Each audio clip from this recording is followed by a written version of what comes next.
Welcome to the Terrible Podcast with your hosts from SteelersDepot.com, where you can find all your latest and greatest Steelers news. It's Dave Bryan and Alex Kozora, always lit, talking Steelers. And now, here's Dave and Alex.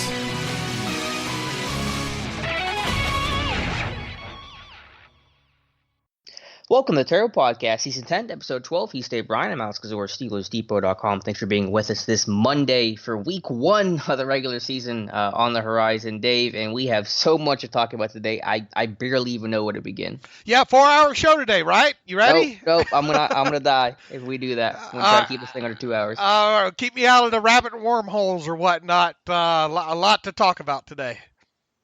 Yeah, so let's just jump right into it. We're going to cover everything from Joe Haden to the tight end situation, but let's start with the 53-man roster. And I think big picture, just to kind of look at it globally, to steal the Tomlin term before we go position group by position group, really nothing that they did shocked me. There were a couple mild surprises, specifically at wide receiver, but nothing that left me going like, wow. Like last year when they cut Landry Jones and kept Josh Dobbs, that shocked me. I was wrong about that, but it shocked me. This year it kind of felt like a much quieter year in terms of roster cutdowns. Yeah, I think we had a better grasp on it collectively, you, me, Matthew, than in previous years. I think this is the best I've done in quite a while when it comes to the 53 and the practice squad. Now, did the lack of injuries help in that?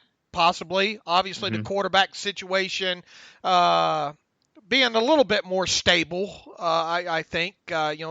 Really in my mind, the only question was who, would they indeed? I mean, there was a report out there, by Aditi Kinkle-Bala that the Steelers were interested maybe in dealing Joshua Dobbs, but that came out after the fact anyway. And also, I think the safety position between Jordan Dangerfield, Marcus Allen was one that we could have thought maybe could have went either way.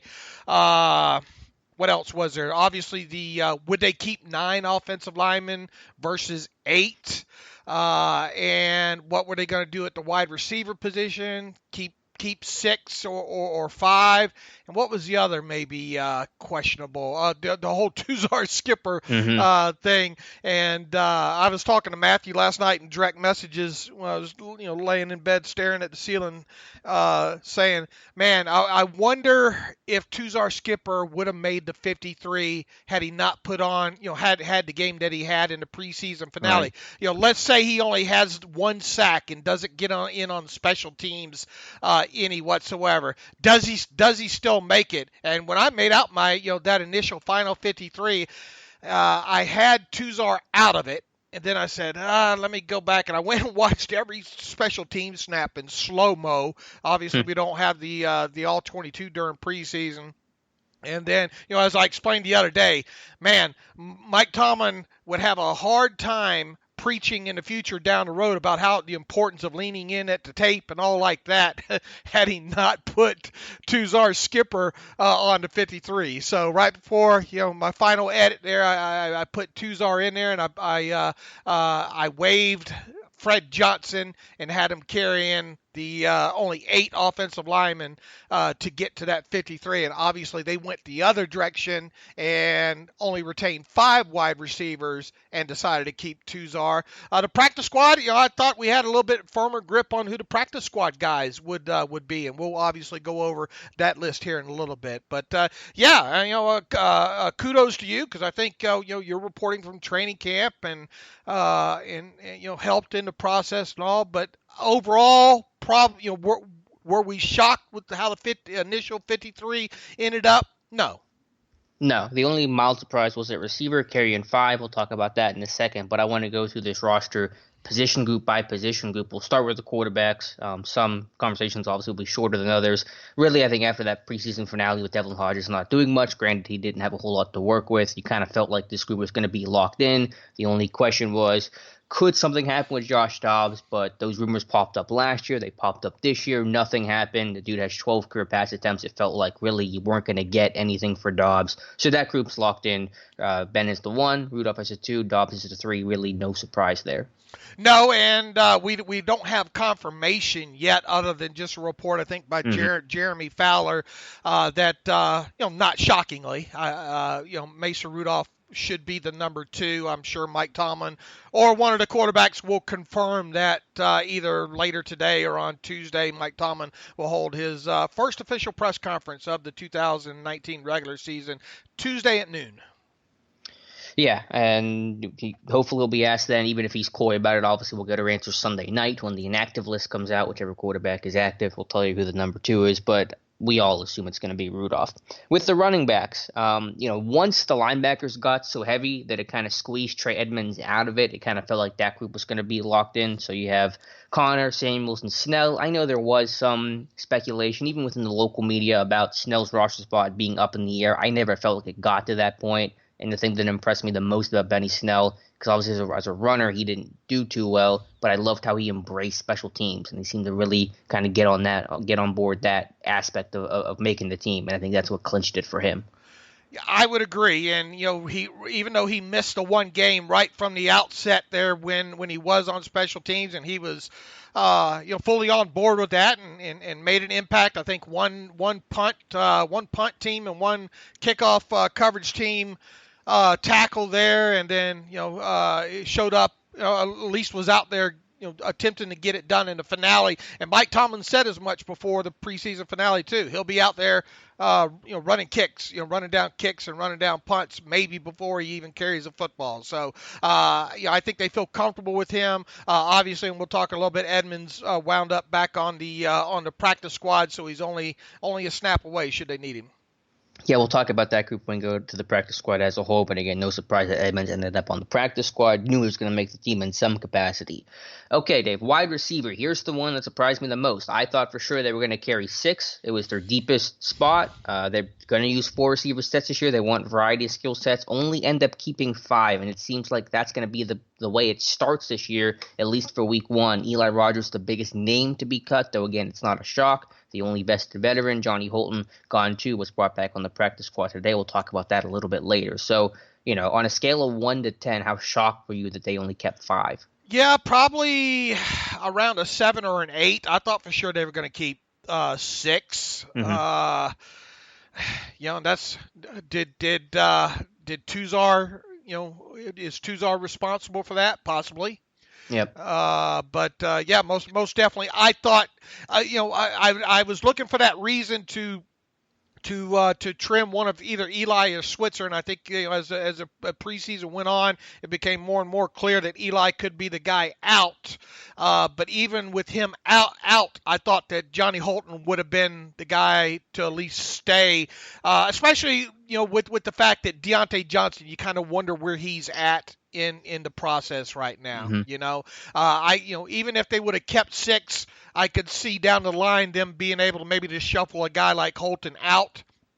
But that obviously didn't happen. They went with 5, and now we'll see over the next 24 hours, 12 hours here if that's the way they stay. But it looks like maybe that's the way it's going to stay for the opener, at least with 5 wide receivers on the roster. And Eli Rogers, look, I mean, what can you say? I mean, the guy had the unfortunate injury that kept him sidelined most of 2018. He did finally return from reserve PUP, a good route runner, a guy that, and there was a report yesterday that he's already visited with the Miami Dolphins. He'll probably land somewhere at some point, mm-hmm. So, just not enough room on the roster for him.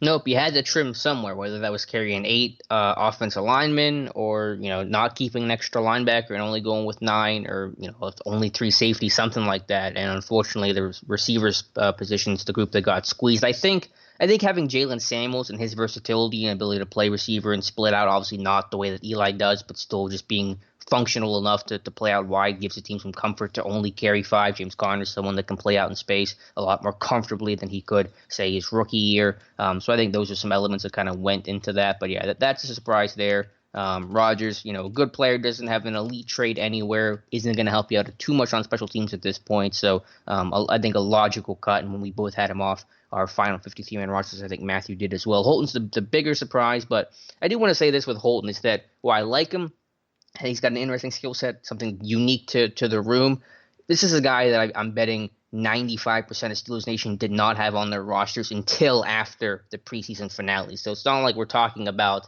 the next Jerry Rice here. I just want to put that in perspective when it comes to Johnny Holton. Yeah, absolutely. I thought right from the get-go his special teams ability might be enough for that. There were some balls that I thought he should have probably come down with, during the preseason. And I kind of liked having him maybe for some potential depth while Deontay Johnson got up to speed a little bit. But no, it's not the end of the world that he wasn't kept. Right. He's a little Justin Hunter-like strictly as a receiver. He's obviously offers more in special teams, but strictly as a receiver, he's up and down as a receiver. Yeah, most definitely. Very, very inconsistent. I think that's probably why you see he was primarily kept with the Raiders for the time he was with them because of his special teams ability. Now, he did stretch the field, a few times when he was with them, but he has that feel, that 53rd to 55 player on the roster, so to speak. Mm-hmm. Yeah, absolutely. Anything else with the receiver group? Is Deontay Johnson going to be active week one? It's kind of what I haven't done a prediction for an inactive list for week one, but it feels like he's going to be up because it's hard to see them only going to a game with 4. If they would have brought Holton back or whatnot, which we'll get to here in a little bit here, but I mean, with only having 5 on the 53, unless something else happens, it does now feel like he's up, or potentially will be up. Yep. Elsewhere, Ryan Switzer making the team. I think that was pretty much locked in. He'll be your kick and punt returner. And so hopefully, assuming that Switzer is the guy for the rest of the year, he'll be the first time the Steelers have had the same kick returner for back-to-back years since Rod Woodson in 92 and 93. It's a little history potentially being made there. Okay. Interesting. Yeah. All right, I think that's it for the receiver group with tight end, and there could be a lot more to talk about tight end, maybe even as we're doing the show. If you have a random audio, kind of hop in this show, it probably means some news broke and we had to address it. But tight end, not a surprise initially. You knew, obviously, staying in-house that it was going to be McDonald, Grimble, and Zach Gentry. That's the way it is right now, but clearly this team is looking to make a move at tight end. Yeah, we got confirmation of that just not too long before we got on this podcast. They attempted to pick up Ricky Seals-Jones off of waivers to put in a waiver claim on him. Phil Yates reported this morning, and unfortunately, they did not have the highest waiver priority when it came to that, and they got beaten to the punch by the Cleveland Browns. So all that does at least is confirm to us that they're looking, and we figured they might. Now, Ray Fittipaldo of the Pittsburgh Post-Gazette had, I think it was in his 53-man roster prediction that Xavier Grimble might be dealing with something right now. He did not specify what that injury was, so that's something maybe to potentially note right now, and we'll have to see now, being as how they didn't get didn't win the waiver claim on Ricky Seals-Jones, that maybe they still try to add one here sometime in the next several hours. That would make sense. The names, unfortunately, are thin. We can talk about that a little bit. But yeah, we've learned the Steelers want to get a tight end, and we've learned they're really bad at getting successful waiver claims. Didn't get Jordan Leggett, didn't get Ricky Seals-Jones. Seals-Jones surprised me a little bit because I view him more as a receiver than a blocker, but maybe they're just looking at the talent, just saying, let's get some talent, even if he's not an ideal number 3 in terms of his blocking. Yeah, he wasn't a name on my short list. All right, mine either. So, I mean, a bit of a surprise there, and I mean, you obviously want probably as the most well-rounded one, and maybe him being more of a receiving tight end, backs up the report by Ray Fittipaldo that maybe a guy like Xavier Grimble isn't 100% healthy right now. Yeah, so who's left out there at tight end? I think the big name, and you've been on this name for a while, so credit to you, is Luke Wilson. Kind of seems like he's going to make as much sense as anybody. They didn't claim it's like a guy like Seth DeVal. They didn't claim Jordan Leggett, so Wilson's like the veteran guy that you might go after. Yeah, I mean, those are the names out there, but they didn't put. I don't know. I mean, look, you could still turn around these guys that have cleared waivers, obviously, and sign one of them. But maybe they had the waiver claim in on Ricky Seals-Jones. I mean, you can't put in.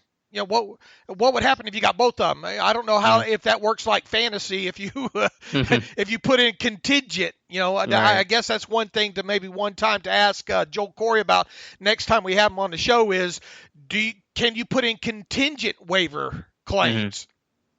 So you essentially decline a waiver if you get someone ahead of it. Right. So now, who knows? Maybe if they go out now and sign a guy like Jordan Leggett, that would answer that question quickly. But it just has a feel that they are looking, and within the next several hours, I mean, we got the Twitter machines open right now, wondering if we're going to see some news break while we're on this podcast.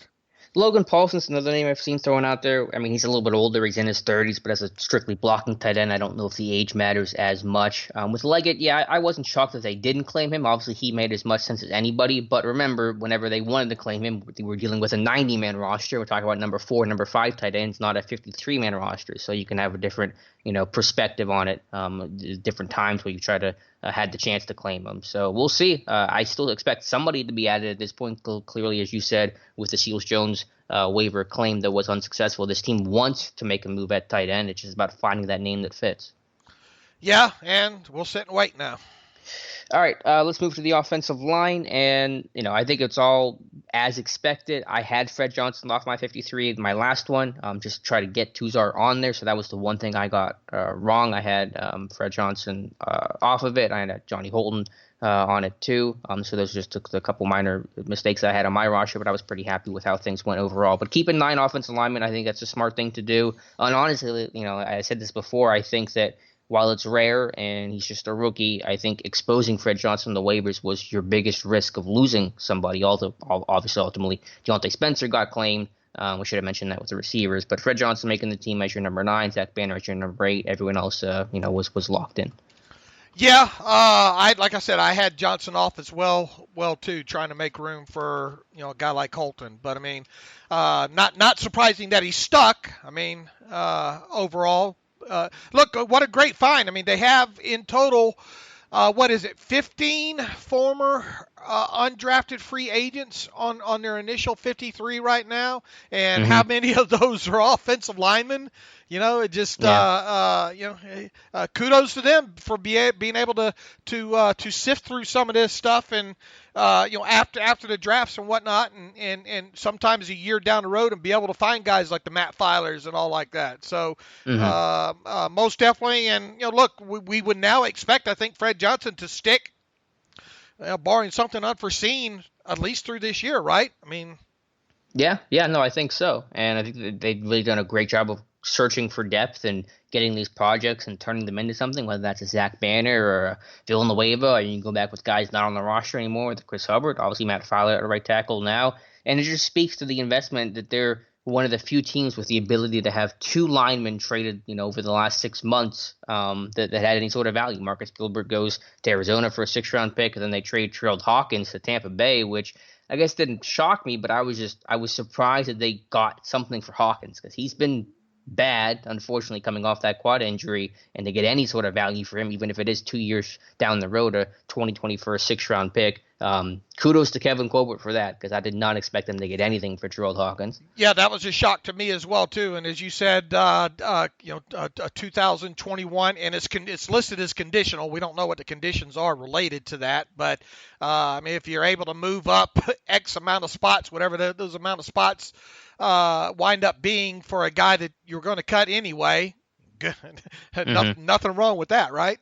Right, and so the Steelers will send their assuming all conditions are met, they'll send their 2021 7th-round pick, and they'll get Tampa's 2021 6th-round pick. Tampa didn't have a 7th-round pick for 2020, sent over in the Deshaun Jackson deal, so I can imagine that's why they didn't want to do anything for 2020. But yeah, to get something for him is surprising, but good for Colbert, and again, just speaks to the level of depth the Steelers have had, that they can trade 2 offensive linemen where literally half the league is looking for an offensive lineman. I think there were maybe 10 offensive line trades made before cutdowns because no one wanted to try to play the waiver game. So offensive line depth is so valuable. That's why this team wanted to keep Nye. That's why they wanted to keep someone like Fred Johnson, not potentially expose him to waivers. So totally understand that move. Johnson's a project, but there's something there.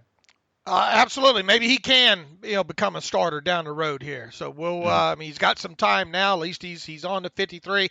And with them keeping the 9 in total, we would, as things stand right now, barring any other changes, we would think Zach Banner and Fred Johnson would both be inactive for the time being. Yep, those will be your 2 inactives, barring any sort of injury. So 24 kept on offense. We'll flip to the defense now. 26 kept there. Defensive line's probably our shortest conversation. This group's been basically locked in since probably after the first preseason game against Tampa Bay. McCullers and Buggs being the last 2 on the roster. No surprises there. Shout out to Roosevelt Nix at fullback. Oh, I would forget. He's just such a lock that you don't even have to worry about it. Good call. There were a few position groups I think that, barring injury, never changed throughout the process of the 53-man roster predictions. And it did feel like, this team has a long history of keeping 6 in total there, and the resurgence of Daniel McCullers, made it clear that he was going to be on this team. Obviously Tyson Alulu as a backup, and then Isaiah Buggs, who had kind of an up and down preseason, but as you pointed out, had a nice rebound in the finale there, locked up his spot. So those should be your 6 for a while. The only disappointing note with the defensive line is the very, very unlikely chance that a deal does get done with Javon Hargrave. We'll talk about that more when we talk about the Joe Haden contract extension. But I think short answer I can give you here is that this will almost certainly be Javon Hargrave's last year as a Pittsburgh Steeler. We'll talk a little bit more about that on the back end here. All right, we'll move to the outside linebackers, and linebackers obviously where things got a little crazy. Tuzar Skipper, hats off to him. I agree with you, Dave. I'm not sure if he would have made the roster had he not been able to play on special teams and then play well with 2 tackles from the kick coverage team. So they're keeping 10 linebackers in total, 5 on the outside. We'll see if a move to IR gets made with a guy like Adeney or Justin Lane, we'll talk about here in a moment. But I don't want to assume that one of those guys is going to go to IR because really there's no indication that that's going to take place right now. It could still happen, but the injuries don't seem severe enough. There wasn't a veteran release to circle back to the roster. It hasn't been announced yet, yada, yada. So, we'll see if that group stays as the 5. Yeah, and, props to Ulysses Gilbert, right? Early, throughout the preseason, he just continually showed up. And that includes special teams. So we know how important special teams is for linebackers. And right out of the chute, they gave him a lot of burn. He seemed to get down the field well. And I was thinking last night, Alex, what were some of the things that I learned the most during the 4 preseason games? Now, obviously, we wish we would have had some all-22 to see some more specific things. But I think one of the things that I learned the most during the preseason was I saw some of the things on tape with Ulysses Gilbert that I never saw on the Akron tape in college. And what were those things? Just the sideline to sideline ability, just a general in speed, the playmaking ability, the quick see to do. Even on that 2-point conversion in the first game. Mm-hmm. The nice break on that route and intercepting that ball. He just continually showed up. The athleticism showed up, and I didn't necessarily. I didn't in kind of the lead up to the draft, and then obviously post draft of the games that I watched. I didn't feel like I had a good grasp of that, and I got to see some of those things that make you go, oh wow, I get it now. Yeah, I see it with him. So that's one of the things, or really one of the major things, only things that stuck out to me during the preseason that I felt that I learned. See, I'm kind of the opposite, and maybe that's just based off of the game tape that we watched, the select games that we turned on Akron tape. But what impressed me the most with Gilbert was his processing and his tackling. I thought he showed the athleticism on tape. I thought he could run, he could make plays, he could create the splash. But could he be consistent enough as a tackler, and could he be able to see the play? You are right with the see to do. I do agree with you there. But I thought his tackling and how consistent he was. I'm not sure if he missed a tackle at all. Let me check Josh Carney's missed tackles tracker, but just that consistency he showed was honestly one of the biggest things for me. And then, of course, played really well in special teams, blocking that field goal. I think kind of cemented his roster spot. Yeah, if you, and I put this in the Friday 5 questions post as well too. If you had to choose between, it's totally hypothetical, so we'll deal with hypotheticals here for just a moment. If you had to choose between Ulysses Gilbert III and Tuzar Skipper, who would you have kept? I would have kept Gilbert. Yeah, I would have as well too. Look, one missed tackle for him in the preseason, so he played a lot of snaps. That's a good number. And you would think now, barring something, I mean, we'll get into the rest of the linebackers here and the reasons why Matakevich and Chiklo and yada yada, those guys were kept and all. But this is a guy that could potentially be, your next, I don't want to say Tyler Matakevich because he's far more athletic and talented defensively, but you get what that kind of core guy, that potential dependable backup at the linebacker position. Yeah, I'll put it this way. I mean, is Matakevich under contract for next year, or is he no, it's up. Okay, so that could be your easy replacement, Gilbert to Matakevich, not in terms of athleticism, but just being that core special teams guy. So this could be Matakevich's final year, because special teams guys, as valuable as they are, generally don't last super long on your roster. There's a pretty good turnover rate when it comes to core special teams players. Right. You get who was the I'm drawing a blank of who the Rocky Bowman. Oh my God, yeah. The 3-year guys, the core guys. And look, I mean, and I know a lot of people are probably aggravated about it with Matakevich, but look, you don't want to get in a position where Matakevich is playing many, if any, defensive snaps for you. And they've done a good job to avoid that. I can't see any scenario where it happens. And now that you have a guy like Ulysses Gilbert in there, if you ever got in a pinch, Gilbert might see the field first before Matakevich, on the defensive side of football there.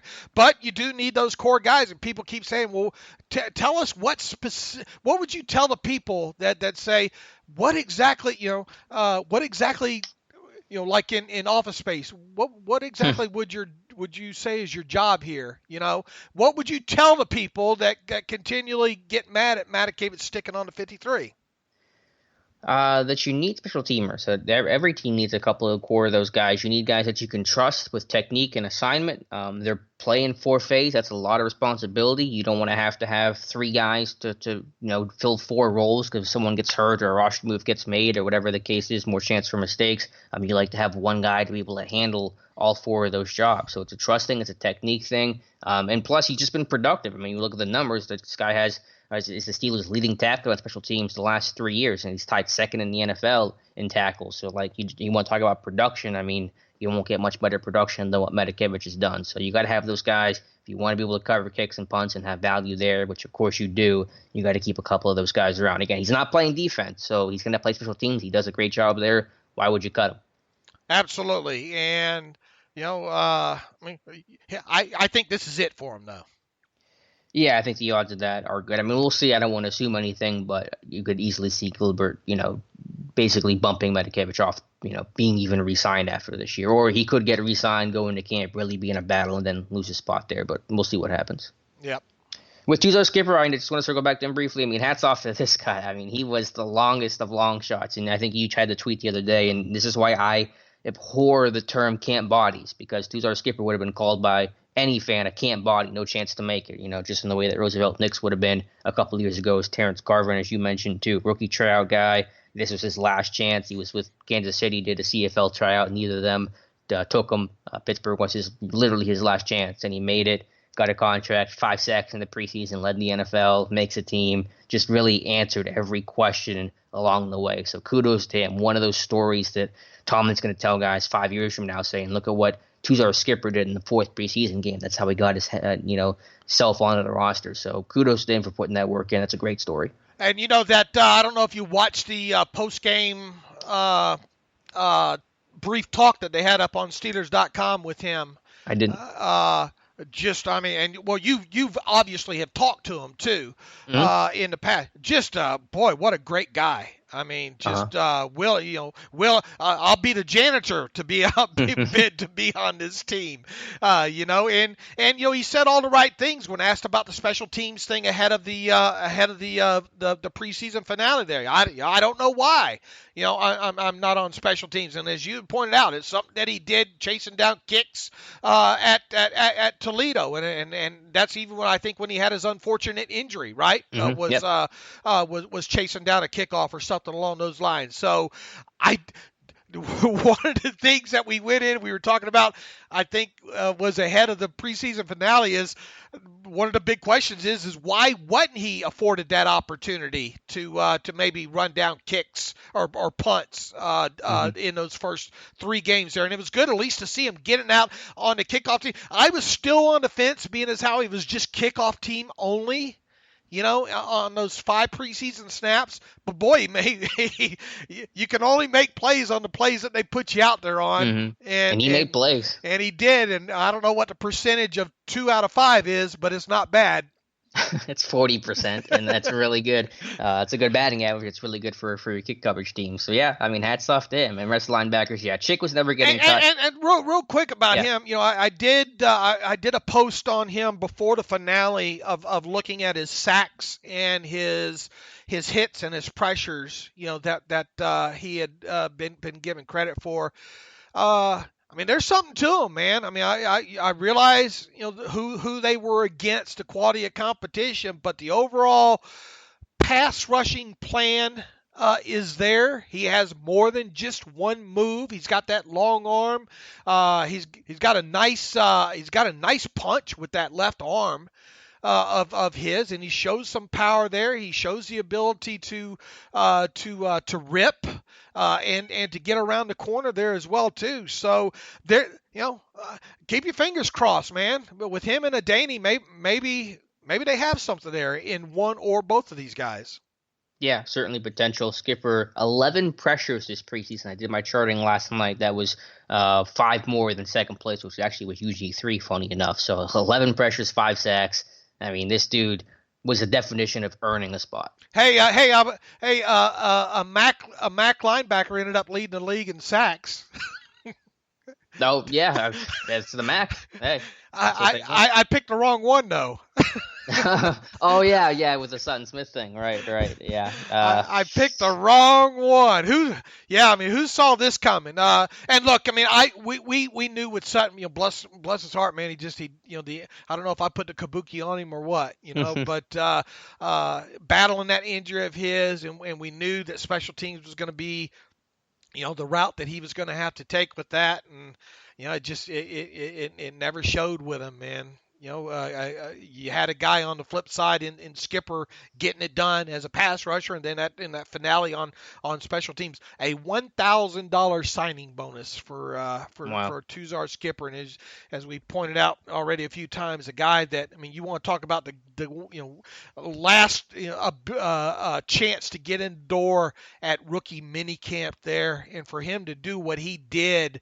They'll put a poster up of, take down the Terrence Garvin poster and put up the poster of Tuzar Skipper in the locker room, because, I mean, that's proof, and that's going to be good ammunition for Tomlin, forever, how long he, stays, to say, look, this is a guy that proves you can be the last one in the door and still make the 53 there. So it also gives a testament that you should not count numbers if you're one of these guys. And you hear Tunch Ilkin say that's at the end of OTAs and prior to minicamp, or at the end of minicamp, I forgot when exactly it was he said it this year. Don't get yourself in a position where you count numbers, because so many things can happen, during a long training camp and preseason and injuries and all like that. So, yeah, definitely kudos to him, because once again, don't call these guys camp bodies. Yep, and kudos to the front office for really not just paying lip service to the idea of, we don't care, where you came from, what your status was. They took a rookie tryout UDFA over their 6th-round pick. And that seems like easy to do because, obviously Skipper played a whole lot better than Sutton Smith, but it's hard for some teams to cut bait on their draft picks because, that's what they invested in, and it looks bad when they cut outright their 6th-round pick, even if it is just a 6th-rounder. And so a lot of teams wouldn't have done that because they got to try to make it look good that they're keeping their draft pick. So, whether that's Cameron Kennedy versus Colin Holbrook a couple years ago where you got your 6th-round picks that loses out to the other guy in camp. I mean, this team has a ton of those similar stories, and that's the mantra of the front office. So any guy that comes into Pittsburgh, they know that there is a legitimate chance to win a job.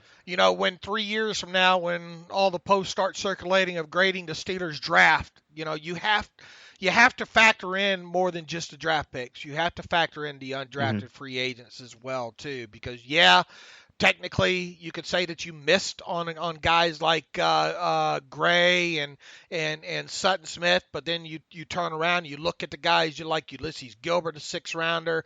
You look at the guys like the story's yet to be written about a couple of these guys, and then you look at the undrafted free agents like Fred Johnson and Tuzar Skipper. That has to factor in when you grade draft classes. Is the rookie free agents also added? And let me give some credit because I've been no bigger critic of their Steelers' lack of success when it comes to UDFAs. You got 2 of them on the 53 this year. Obviously, they still have to go out there and perform and get snaps. And, a guy like Fred Johnson probably won't play a whole lot this year. But kudos to them. I know that Skipper wasn't part of that initial UDFA class like the way that Fred Johnson was. But they're getting a couple diamonds in the rough, and they needed to get back to that. And I think they're in a much better place in trying to do so. And the whole we talked about the whole how the Steelers approach their undrafted and the guaranteed money. And sure, could they spend more with partially guaranteed monies to maybe attract some of these guys out here? But I mean, on the flip side, they have this selling point where look at our undrafteds that make the 53. So I think that needs to be brought into future conversations when it comes to that as well too. Yeah, absolutely. All right, Dave, linebacking group. Again, and just to go back to Chick really quickly, he was never getting cut. I don't know why anyone thought I know why people thought he was going to get cut, but it was never going to happen. He's too valued, too much trust in him. Like it or not, he was always going to stay. Mike Tomlin told us right ahead of the Tampa Bay game, and I wrote about this yesterday.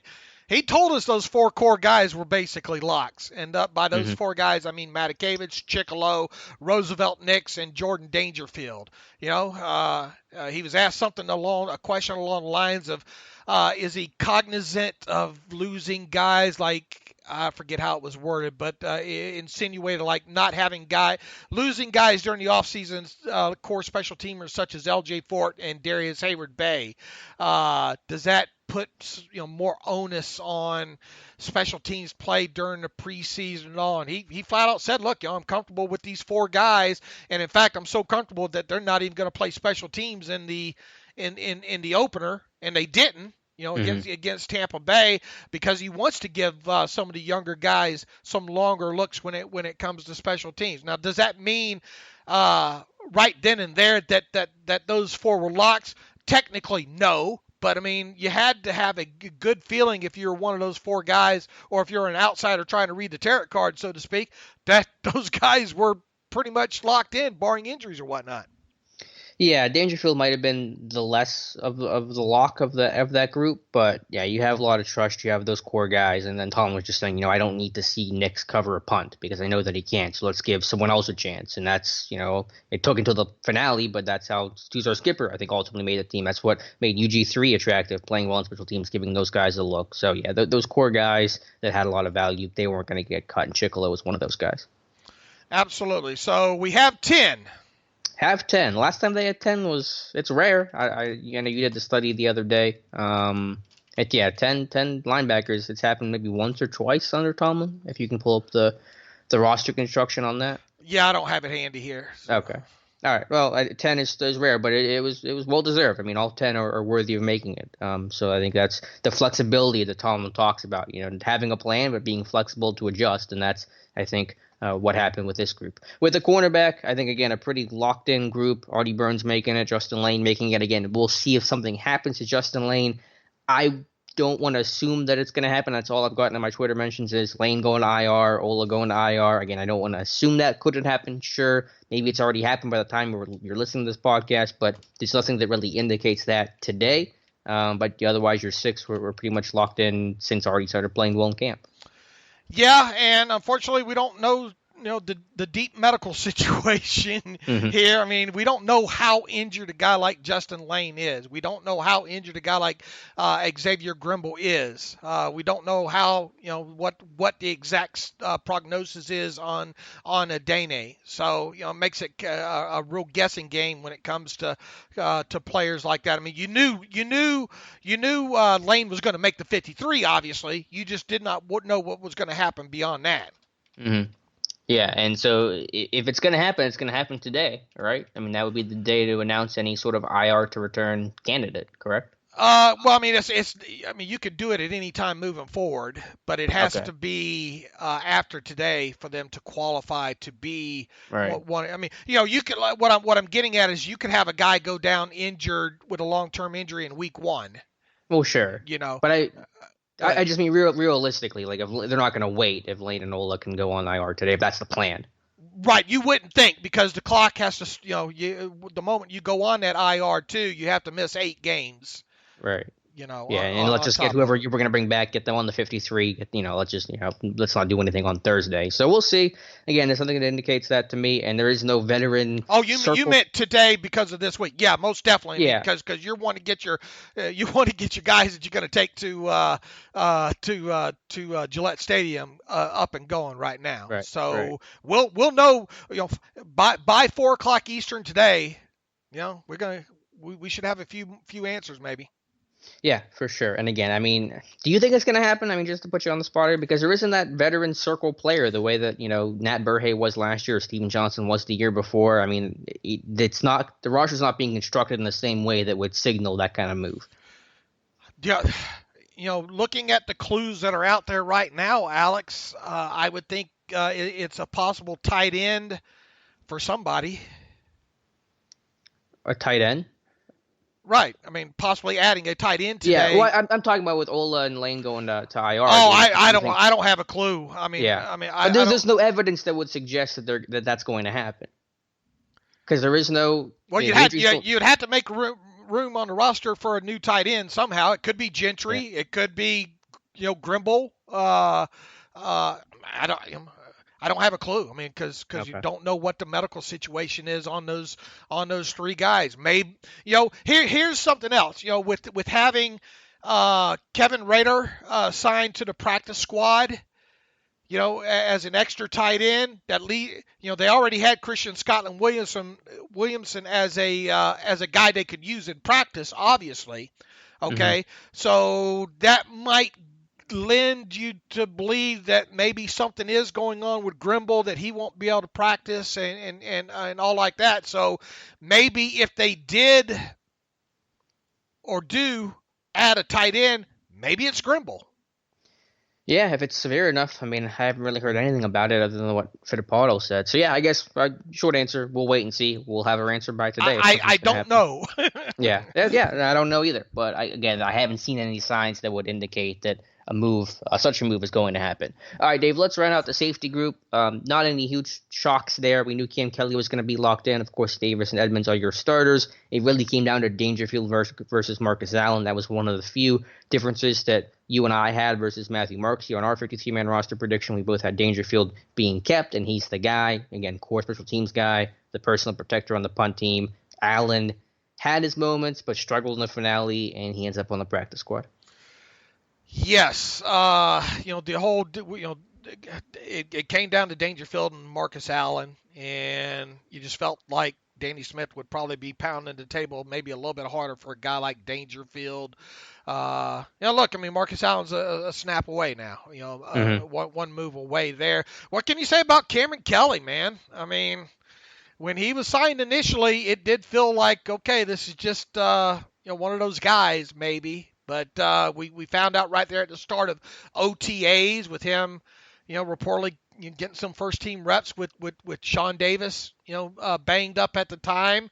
It just it just continued to build from there. And then we got into preseason. We saw how he was used there and used in some three safety looks and all. And just it never went away, and neither did he. Yeah. So props to him, because for a guy to. He worked his butt off to go through the AAF, and then to find a guy like that, and obviously we'll see how the story plays out with the season with him and all like that. But for him to make the 53, speaks volumes as well, in my opinion. He's versatile. He made plays. He was consistent. He finished strong. It's kind of a similar story as Mike Hilton, as being kind of a first-year guy that has that spring buzz and carries it over and slowly gets worked in and integrated into the defense. And it's kind of ironic in a way, because he may siphon away some snaps from Mike Hilton this year when they want to go with nickel against some big personnel, some two tight end sets. So that'll be interesting to watch. But yeah, hats off to Cam Kelly. Had a really good camp. That there's something there with him. Yes, and now it'll be interesting to see how they use him. Yep, and I think you're going to see him a lot. Dime, slot. Again, I think there are options there. He will play week one on defense in some capacity, especially against New England. It's going to probably throw a lot of matchups at you and a lot of different schemes. So he'll have value to this defense.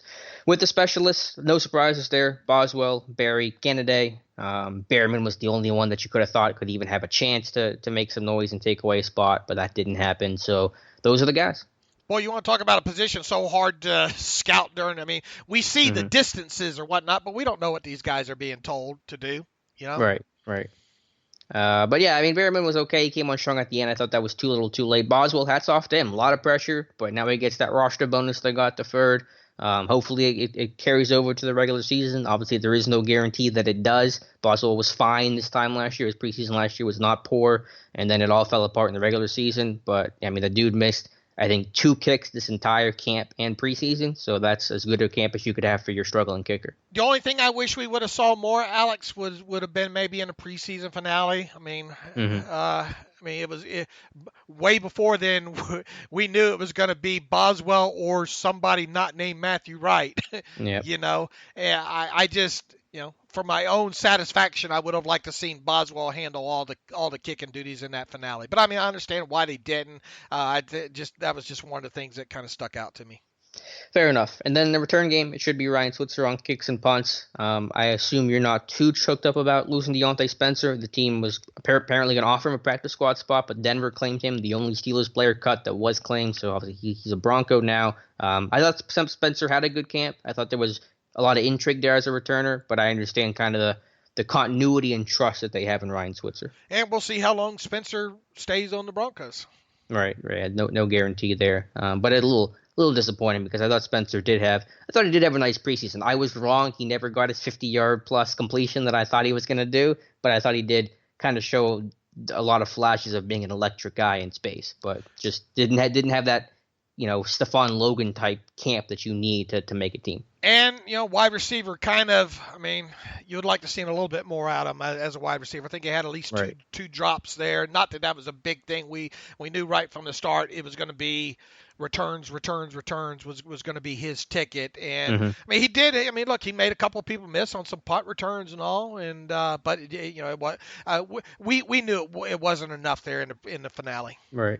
And if the NFL doesn't work out, he'll go back to probably Ottawa. And you know who the return man for the Ottawa Red Blacks is right now? Stephon Logan. I don't know if he's the starter, but he's on the roster. They signed him a couple days ago. So he's like 38 and he's still playing football. So kudos to him for that. All right, Dave, so that's a 53-man roster. Let's look at the practice squad now. And I just got out of the list, so let me pull it back up so I have the entire list. They are up to 11 now. Christian Scotland Williamson, the exempt player, is the International Pathway Program as the 11th guy. He's going to be locked in there for the entire year. Let me just read off the practice squad to you and then get your reaction. Running back Trey Edmonds, wide receiver Tevin Jones, wide receiver Johnny Holton, offensive lineman Patrick Morris, offensive lineman Durham Gray, tight end Kevin Rader, tight end Christian Scotland Williamson, defensive lineman Henry Mondeau, linebacker Robert Spillane, cornerback Javon Mathis, and safety Marcus Allen. So those are your initial 11 on the practice squad. Yeah, I didn't have Raider. I don't think anyone did. I had that one wrong, and I obviously had Holton on my 53 and not on the practice squad.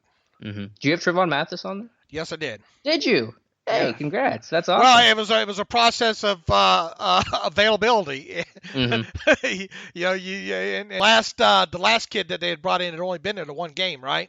Yeah, Javonte Dean. Right, Dean. So it was pretty much you kind of thought that if they were going to keep a cornerback that had been with them, at least I thought Trayvon Mathis. I wouldn't have bet my house on it, but that was my best educated guess. And I still think they could swap him out. That's pretty common that they'll get another cornerback in there. I don't know if Mathis was that good, but he was all right. And yeah, I don't think there were any big surprises there. Everyone's staying in house. No one signed from outside the organization for the practice squad, which has happened before. So it kind of tells you this team likes the depth that it had overall. Edmonds was a near lock. They liked Tevin Jones. Gray makes it. Again, no Sutton Smith. And I know we mentioned that before, but Sutton Smith, the outright cut. Even when he played the last two games, he was pretty much invisible. So I know we hyped him up a lot. We were wrong. We'll take the L for that. But I think it was the right decision. Remember keep in the back of your head the name Robert Spillane in case something happens to a linebacker and they need some special team. He might be the first guy up, Mm-hmm. Boy, he got a lot of burn on special teams during the preseason. Smart guy, made some pass breakups on the defensive side of the ball. Once again, probably not a guy that you want playing any, if many, snaps on the defensive side of the ball. But a guy that's been around the block a little bit already, kind of NFL preseasons and bounced around a little bit. He is a guy that. Right now, if you're predict a guy that obviously could stick the whole year on the practice squad, him and Trey Edmonds might be the guys. Yeah, you talk about comparisons to Medikevich. Spillane is almost a 1-to-1 comparison to Medikevich. I thought he had a really good preseason. Spillane didn't even in camp. I thought he impressed his angles to the football, his tackling ability to get guys on the ground. So really strong stuff from him top to bottom. Mondo played well. I think he definitely deserved it. Gray didn't have a very good camp, but a new position for him.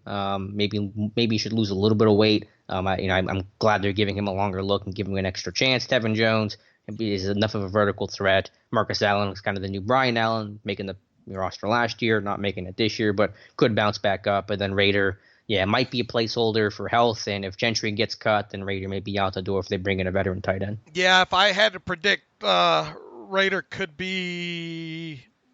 Yeah, he might not be there too long. Right. All right, so that's the group for now. We'll see if any more changes happen. Again, it feels like one could if Gentry gets cut or whatever happens at tight end if they bring in a veteran. But that's your 11 for today. Will they make a move in the next few hours? I mean, is the 53 for New England set? No, I don't think it is. I think they want that tight end.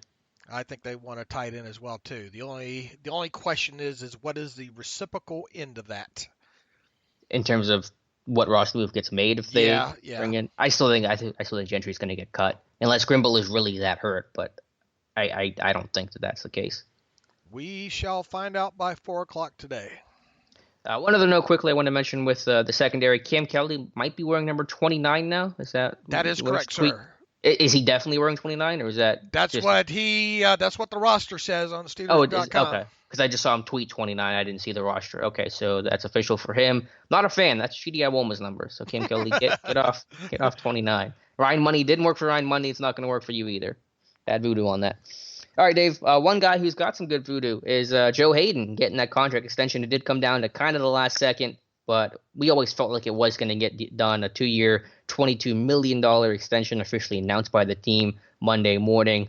Again, not shocked by this at all. This weekend's been about a lot of news, but not a lot of it shocking. And Haden, one of those guys you felt like had a slam dunk chance to get done. Yeah, I would have been shocked if it hadn't have. And the money, we don't know we think we know the basis of this thing. We think the new money's 2 years, $22 million, according to the reports.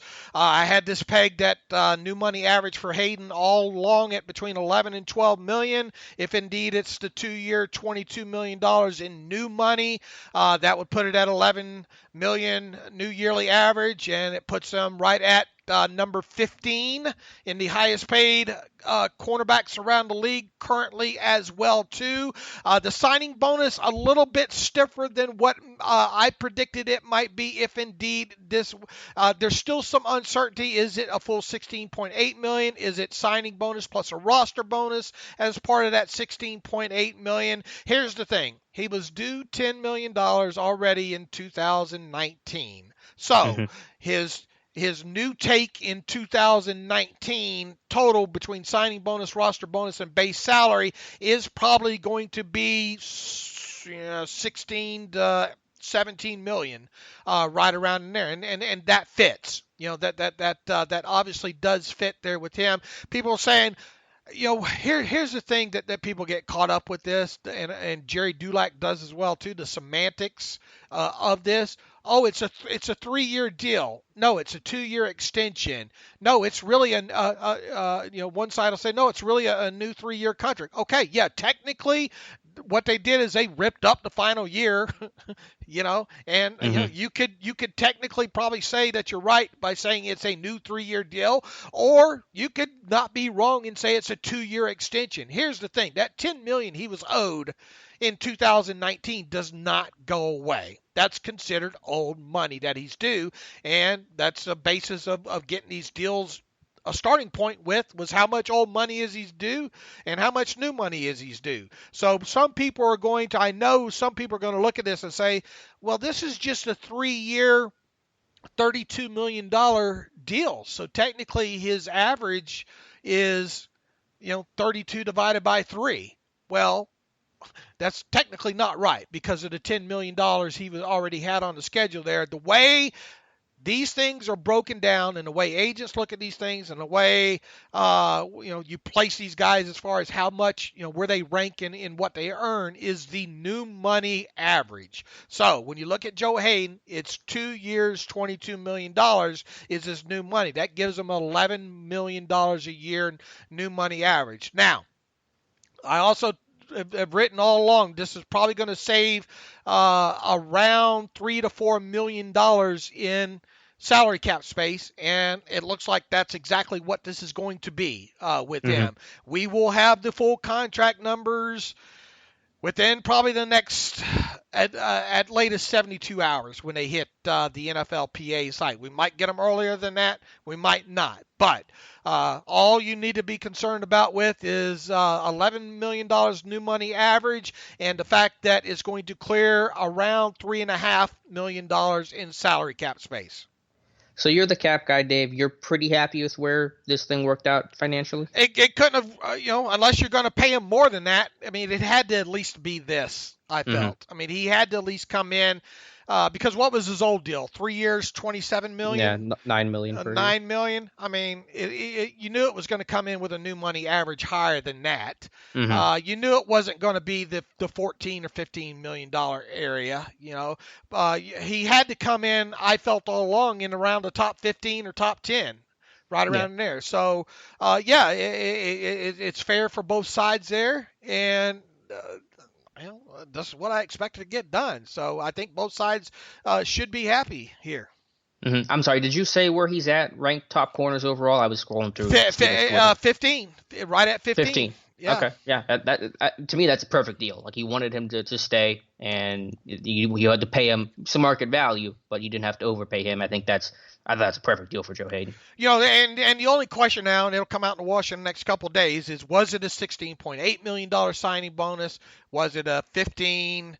In other words, how much is going to be prorated out over the past this year? But regardless of what that amount is, this deal speaks of, we really think Joe Haden's going to be here for all 3 years, including this year obviously, and then the next 2 years. Now, could they potentially after this year and next year, depending on how it's played, justify cutting him? Yeah. But I mean, barring something unforeseen, he is going to be on this roster obviously this year and next year.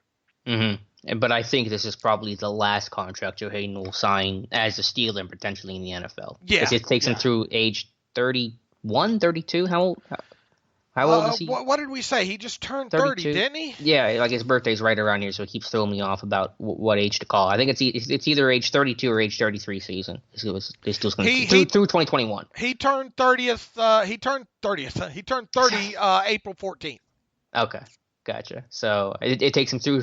That's 2021, right? His contract goes through. Right, it goes through the 2021 So a lot season. of contracts up 2021. That's going to be a fun off season. You got Ben, you got Tomlin. Right? Yeah, most Pouncey, definitely. like it's a whole lot going on there. But yeah, good for Haden to get that deal done. Unfortunately, the news is, and this was reported a couple weeks ago, so this is our running theme of no surprises. Javon Hargrave, unlikely to get a deal done. I think Jeremy Fowler said he plans to test free agency after this season. So that's a bummer, but just too far apart, I think, financially to try to get there for what he's going to be worth on the open market. Yeah, I agree. I had went from that 50-50 stage to 60-40 that maybe it'd get done about 7 weeks ago, and then all that's come out. Dulac a couple weeks ago said next at the cash register is Javon Hargrave. That it doesn't look like it's going to happen. Yeah, and again, I'm sure this team would love to get a deal done, but it's going to cost you at least $10 million a year, right? I mean, at least $10 million a year, and you probably can you even afford that? Can you allocate all that money to your defensive line? You're going to get Hayward done. Is it worth it with the limited snaps he's going to play? And it sucks big time, but that's the reality. Unless you tag him, I mean, is that possible? It's possible. It doesn't seem feasible right now. Okay. But as Kevin Colbert would probably tell us if we were talking to him right now, we decide when Javon Hargrave leaves. Do you know what the tag is this year for a nose tackle? Is it still nose tackle, or is it become just defensive lineman or interior defensive lineman? They classify that, I think, as kind of defensive tackle. Okay, so that number is going to be high, 15 million maybe. What did I say the franchise tag would be next year? 15. I don't remember.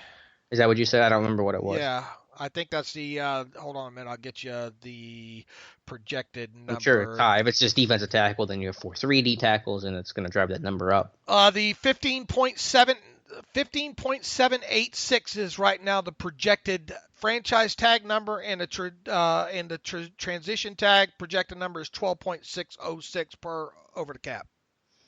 Yeah, that's going to be tough to do for a 1-year deal. And then, yeah, I don't know. Just enjoy Hargrave in 2019. That's how I'll say. That's how I'll put it. Yeah, it doesn't look great right now. No, it does not. But good news for Haden to get done anyway. Okay, Dave, before we get into the tight end group, I want to talk about that some more. And then I want to get to some reader emails as well. Let's talk about our friends over at MyBookie. The season's starting up. So it's good to have those guys back, talk about them. They've been a sponsor of the show for a while now, so talk about our friends at MyBookie. That's right, Alex. It's a new season. Antonio Brown is on the Oakland Raiders. Le'Veon Bell's with the New York Jets. Odell Beckham is in Cleveland now. The one thing that hasn't changed, where I'm putting my money down on all the games. MyBookie is the place to bet on football every weekend, and obviously the NFL football season 2019 regular season starts this week, Thursday night to be specific. MyBookie has better bonuses and more prop bets than any other sports book, period. This year they're hosting the first online handicapping super contest. First place is guaranteed to win at least $100,000, and it only costs $100 to enter. All you gotta do is pick 5 NFL games against the spread every week to climb the leaderboard and score your share of the huge cash prize pool.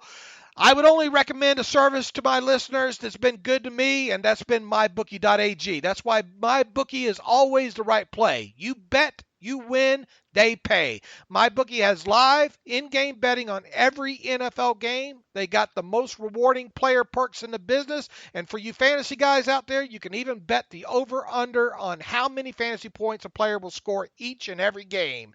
Up to $1,000 is available, first deposit bonus, and you can double your first deposit with MyBookie. You can get that offer by going to mybookie.ag and using the promo code TERRIBLE, as in the terrible podcast, terrible, to activate the offer. Visit MyBookie online today. That's MyBookie. And don't forget to use the promo code TERRIBLE when creating your account to claim the bonus. You bet, you win, you get paid at mybookie.ag. Yep, thank you to my bookie. Go check them out. How were your fantasy drafts, by the way, Dave? You had your big money draft this weekend, didn't you? Yeah, yeah. Oh, that didn't sound good. Yeah. That was a bit of a sigh. Yeah, drafting in the 12 hole. I thought, some of the best laid plans, especially at the 12 hole, sometimes don't go as planned. I was really hoping to get myself some James Conner and Juju Smith-Schuster. And look, I normally it don't matter to me about teams. I don't care about the Steelers or anything. I try to, as most people should, pick the best players that I think available. But I really like my chances of getting, a pass-catching running back, an all-purpose running back, and James Conner there at the turn, along with Juju Smith-Schuster. Well, that didn't happen. Juju fell, but so did Michael Thomas from the Saints. So I apologize, Steeler fans. I went Michael Thomas, and Todd Gurley. Conner went earlier. Like 2 picks earlier. So, I don't know. Todd Gurley in that knee, man. Rolling the dice. Yeah, Todd Gurley in that knee and Michael Thomas were my first 2 picks. And then that was the first one? The other one? I don't know how the other one went for you, actually. Did that one go better? Yeah, it went better. I can't. I've done so many of them here. They're starting to run together here. But how many leagues do you play a year? 3, 4? How many are you in right now? 25. You're in 25 fantasy football leagues. Yes. Dave, that's insane. How do you even enjoy it? You can't root for anybody because you're rooting against them in another league. You just sat, and then I play DFS too, daily fantasy. Oh my goodness! So it's a disease, man. Yeah, I was in like 20, I think, in high school, and I was like, this is too much. I'm down to like 3, I think. And I think aren't we doing the Steelers Depot one coming up here soon? Yeah, there's one. I don't know. Michael Reynolds and Tim Rice have been going in my DMs, blowing up my messages. I had to mute the conversation. I was like, you guys got to give me a break. But I think we're doing that one. Okay. But yeah, 25, Dave. Too many. Okay, intervention for you. I know. All right, let's talk about tight end briefly again, just because I want to go back to it again. Had the waiver claim in on rookie Seals Jones, could bring somebody in. If they're going to make a roster move in terms of bringing somebody in, it's going to be a tight end, correct? You would think so, barring from, at least we know they're looking. Yeah. You would think so, Alex. Yeah.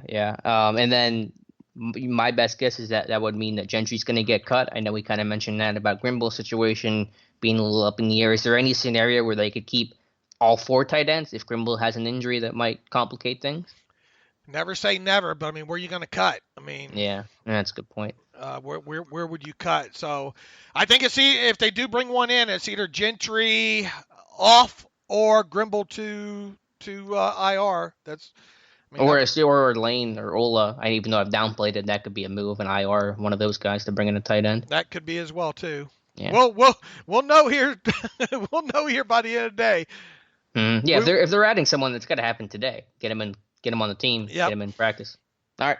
We'll find out by 4 p.m. Probably by the time most people are listening to this, because it's about 11:30 my time right now as we're recording this. Okay, Dave. Anything else you want to? Any other just kind of general reaction to this weekend? It's been really crazy. A lot of news coming in. I appreciate the support from the site. We've had some really good numbers and some great traffic this weekend. But anything else you want to add before we get to some reader emails? What did you think about the number of waiver moves and across the league and the claims and that number, as usual, not as hefty as what people think it normally would be, right?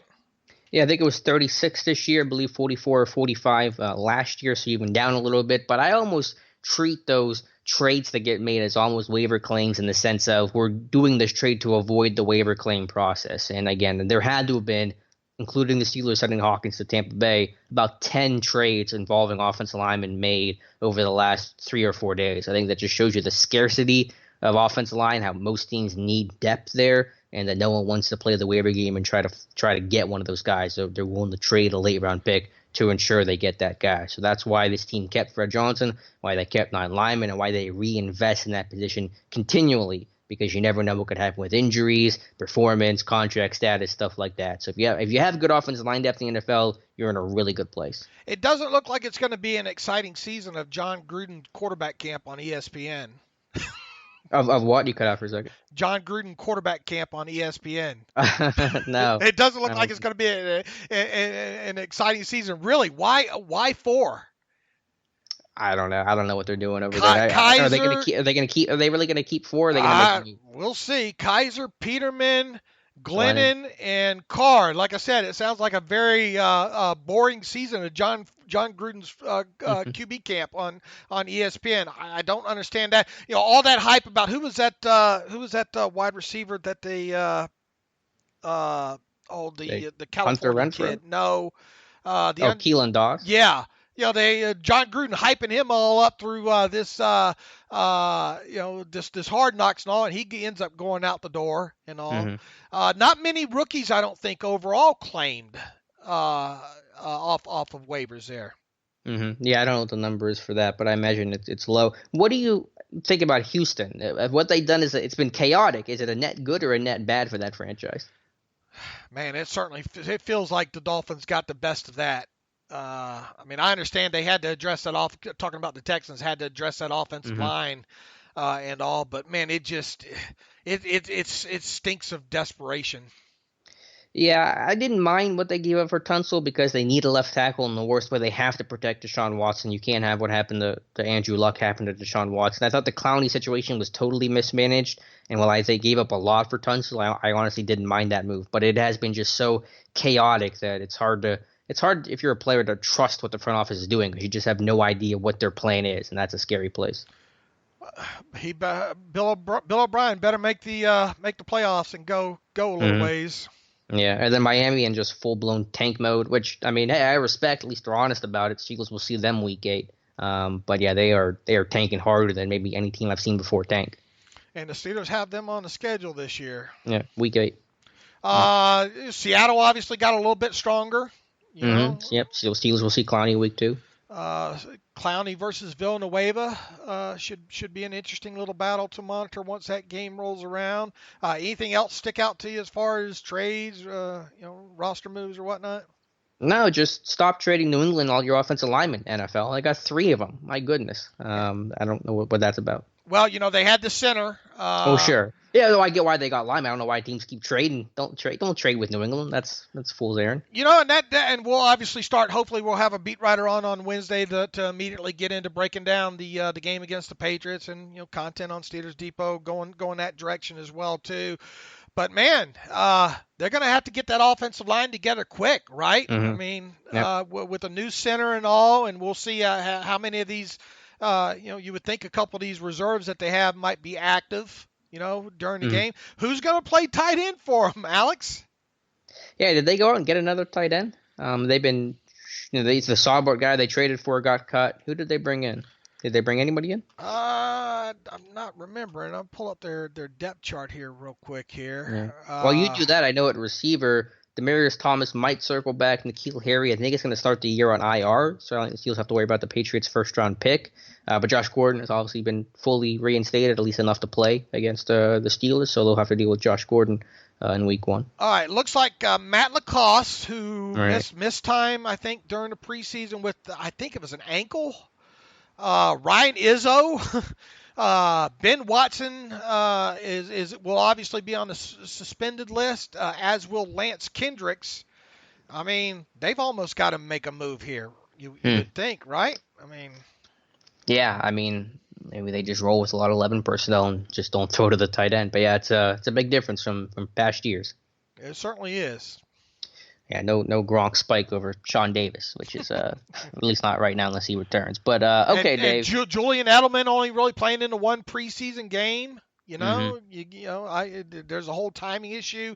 Obviously those two have worked together and will get on the same page fairly quickly. But Philip Dorsett, Julian Edelman, Josh Gordon, Jacoby Myers, Matthew Slater, who's obviously a more of a special teamer, and Gunnar. Do you know much about this Gunnar Olszewski? That he's a fan favorite, and I think a UDFA that made the team. Right. So, going to be interesting to see that Patriots offense Week 1. But I never count them out. I don't want to take that lightly, obviously. Okay, Dave, let's get to some reader emails to close out the show. Let's do it. From John Pierre Santander, writes in Linebackers 2020. Hey, guys, appreciate the show. I learned so much from you in just 6 months. Hey, I learned too, and especially from Alex during training camp. There, it's so fun to go through this process for sure. John Pierre, thanks for that. I'm curious about our linebacker situation next year. Everybody's already worried about 2020. Alex, with Bud Dupree likely on his way out, I've heard rumblings about the Steelers having to draft a linebacker in the first round to fill that spot. Assuming Ola doesn't injure himself any further, what are the chances the Steelers have Ola and Tuzar battle it out for the spot and use draft picks elsewhere? It's not like Bud is leaving big shoes to fill. Thanks for content and analysis. Look, I mean, that John Pierre, that's to be determined, man. That's to be determined. You know, we talked about Matakevich, who obviously isn't an outside linebacker, an inside linebacker, probably not being back next year.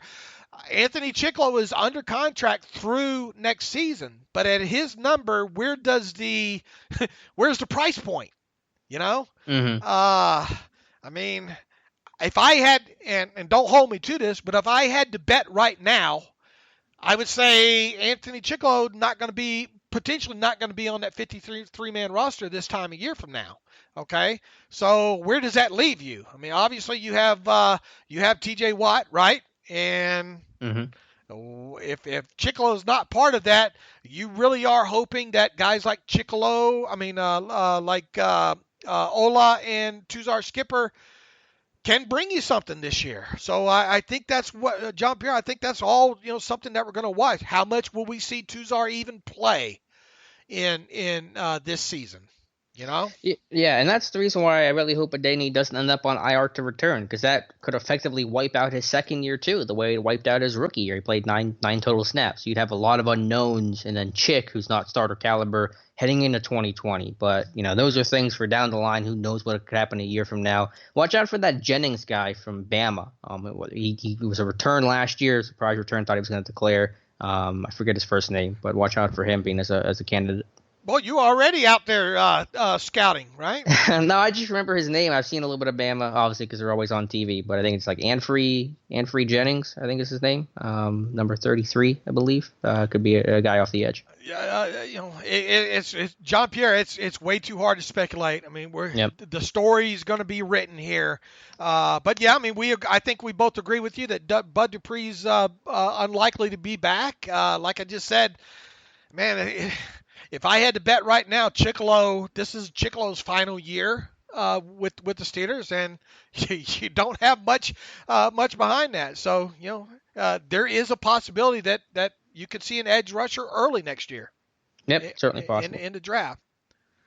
You can bet we'll be breaking down the tape though, John Pierre, on these guys Ola and Tuzar if they get any action here, and hopefully Bud Dupree can carry over.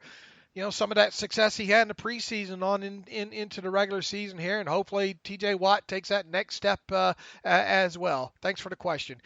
Patrick writes in, hi, Dave. Now that Joe Haden got his contract extension, what do you think is going to happen with Hargrave, even though they are unlikely to sign him to an extension this year? Do you see him re-signing with the Steelers before free agency next year? My short answer to that would be no, because I would think that you would Hargrave would want them to force the tag, I think, or force him to hit free agency. So even though they can negotiate with him right after the end of the season up until the tag deadline, if they don't get anything done with him, in the next few days here, I just don't see it happening. Yeah, if you're a budding star the way Hargrave is in your mid-20s coming off your rookie deal looking for your first true, big money contract and you're a couple months away from that right after the season ends, you're not going to negotiate with the team. You're going to test the market and see what you can get. You know the money's going to be higher. You know the play time's going to be better. Those are things the Steelers probably just literally can't offer right now. So, could they negotiate? Yeah, they can technically, and I'm sure they will try. But is that going to get done? No, I really doubt it. He's going to hit the market. He's going to sign elsewhere. He won't be a Steeler in 2020 assuming it doesn't get done, in the next couple of days. I agree. Which sucks. but then you get to fill that position next year too, and that's a lot easier said than done because he's a special talent. Just the traits that he brings, the quickness that he has, but the power that he plays with too. It's not easy to find to replace that. I know this is a sub-package role, but there's still a place for a guy like Javon Hargrave, so that one's going to be a big blow. Let's see, and look, Tyson Alulu. This is probably it for talking about guys that might not be back on defensive line. Tyson Alulu, this is probably it for him this year. So you obviously would hope to. We would think that Cameron Hayward's going to sign an extension next offseason. You still have Tuitt. You have Bugs now on board. You have Dan. How much longer? Could Dan? What about Mondo? Is Mondo a guy that can make a serious run next year at the roster? Well, we'll see. That's way ahead of us. A lot of questions to be answered there. Jonathan writes in, Alex and Dave, I know the roster will probably have a couple changes before Sunday, but I'm a little uneasy about the wide receiver room and don't get why they only kept 5. I know most talk is about tight ends, and rightfully so, but I don't understand not keeping someone like Holton, who showed flashes in the preseason. Does not keeping Deontay Spencer tell you they are hoping Deontay Johnson will be the returner sooner rather than later? I like Switzer, but he's just a solid returner, not a special one, and really shouldn't be returning kicks. Also, the limited work we saw from Moncrief certainly wasn't impressive. Sorry for the long-winded email. Thanks, Jonathan. Holton is more of a special teams value that gives you a guy that can play multiple positions. If you got to that. The reason I thought they were going to keep 6 was because of the perceived progress of where Deontay Johnson is on this thing. But as we said at the top of the show, right now it looks like Deontay Johnson is going to have to be active for week 1. Now, how much will they have certain packages for him or whatnot? We don't know. We'll see. Spencer all along just felt like a return mostly guy. And then, Eli Rogers and Ryan Switzer, as far as receiver position went, kind of felt redundant all along there. Mm-hmm. So, I was surprised they only kept 5 instead of 6. Yeah, I was too. As I said, it's the deepest position, but I think some of the versatility within that group, obviously Holton, the call-away on the practice squad now, and then Jalen Samuels being a versatile guy that can play some receiver and be split out, I think gave them the comfort to do that. And Vance McDonald obviously being a guy that's a tight end but can move around the formation quite a bit too, and in some ways can function like a receiver isolated backside as an X-type receiver. So a little surprising, but I'm not going to be completely floored by it, and I can live with that. If that's the biggest surprise, then I'm okay with that. And look, right from the get-go, we said James Washington probably kind of the X factor as far as his offense is concerned, and that really hasn't changed, right? Yeah, he's still got to make some big plays this year. He's got to be that vertical threat this offense needs to hit on all cylinders. And with Dante Moncrief, you hope you get. You hope he helps fill those shoes there. He's not going to put up AB type numbers, obviously, but you hope he can just provide you a reliable presence there, mostly at the X position until however long it takes you to get Deontay Johnson, more and more snaps along the process. With Switzer to me is who he is. We did see late last season him be able to do more of the down the field stuff though, but that's just not who he is. He's that 5 yard out. He's that 5 and 7 yard out guy. He's the guy that you occasionally put in the backfield, right? And do some stuff there. Where's your concern level at right now? With the receiver group? Yeah. It's no different. Johnny Holton's not going to move the needle that much. Again, I want to put that in perspective. Him on or off the roster, you still have to try to overcome all of the production that AB gave you. And, of course, it's not going to be from one guy. It's going to be from multiple guys. But it's just about, can the young guy step up? Can Moncrief really have that best season ever? So it's the same questions and concerns you had before. I like the group as a whole. I think there's a lot of talent there. I think there's potential. But obviously potential is just things you haven't done yet. So you got to see it in action before you can feel truly good about what you have. So it's the same stuff as before. Holton or Rodgers, none of that was going to change. trying to replace a guy like Antonio Brown. Going back to Holton real quick, we talked about this, a little bit there. Artie Burns is one gunner. Mm-hmm. Who's gonna, Lane or Cameron Sutton gonna be the other gunner? Yeah, I mean, I think Lane's going to be inactive if he avoids IR, so I think Cam Sutton's your other one. I'm not too worried about that.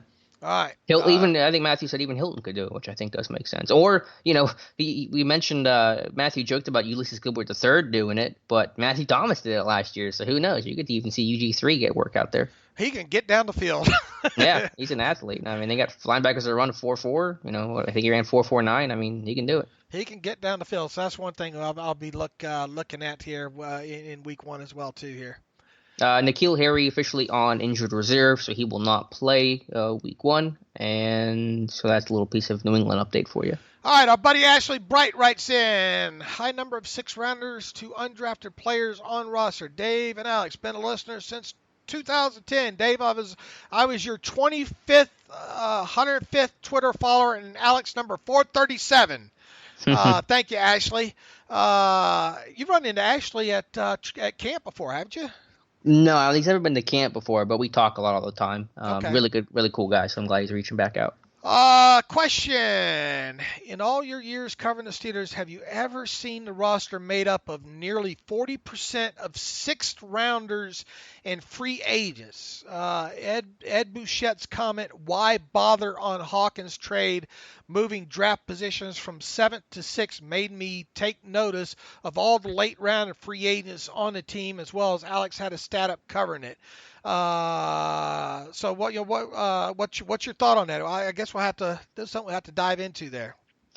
Yeah, I haven't looked at the number specifically, but again, I think it just goes back to the Steelers' mantra: we don't care where you came from, what your story was. However you get here, it doesn't matter. Let's just evaluate your talent whenever you become a member of the organization. Then obviously this team's ability, they don't go into small school guys too much, but they do go into the MAC and some of the non-Power 5 quite a bit, and so that helps you find some later round gems like Rosie Nix, who was, signed to a futures contract, and all the names we could throw out there about all the MAC guys like a Tuzar Skipper this year and a UG3 this year and guys like that. So I just think they have an open mind when it comes to how they construct their roster and where they find guys, and that kind of helps you lend itself to getting some of those diamonds in the rough.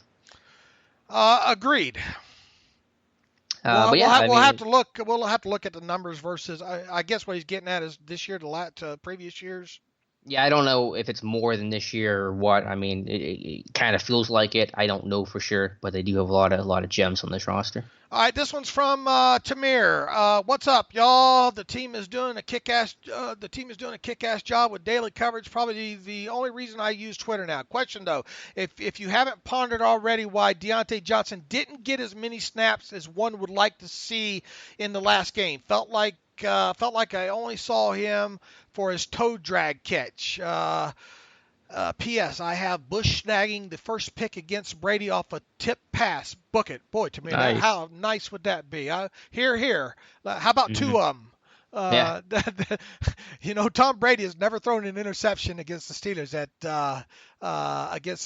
in games at Gillette. Wow. 18 TDs versus 0 interceptions. He's due.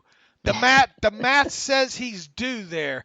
How many snaps did Deontay play in the finale? I'm not sure. I didn't see that. You didn't post the snap count for that because it was so crazy. Yeah, it got so crazy. I can find out. I probably played about. Let's match you up the charting, and he played about 30. I think he had at least 2 targets. They were both, I think, similar out routes. It was just good to get him out there just in general, though, just because he did need work. Obviously, he missed the game before. He got some work in the return game. So he did play a decent amount, but, him missing some time, you don't want to push him too hard. It's a short week, not a lot of time for practice, so it's a young guy that still is healthy but doesn't have a whole lot of reps, so you don't want to put him out there for 55 snaps when he might not be comfortable and be able to do that. So a lot of elements at play. Let's give him the exact number here. 10 snaps in the finale. What other one was he in? He was in the Kansas City game, right? Yeah, those were the only 2. Those he missed the opener.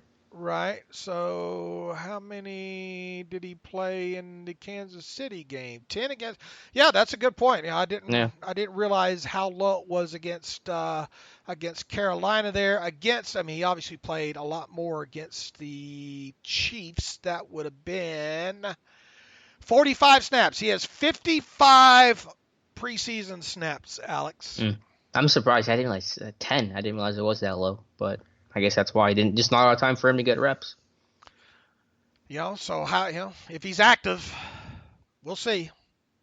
Yeah, we don't expect him to have a huge role, even if he is active week 1.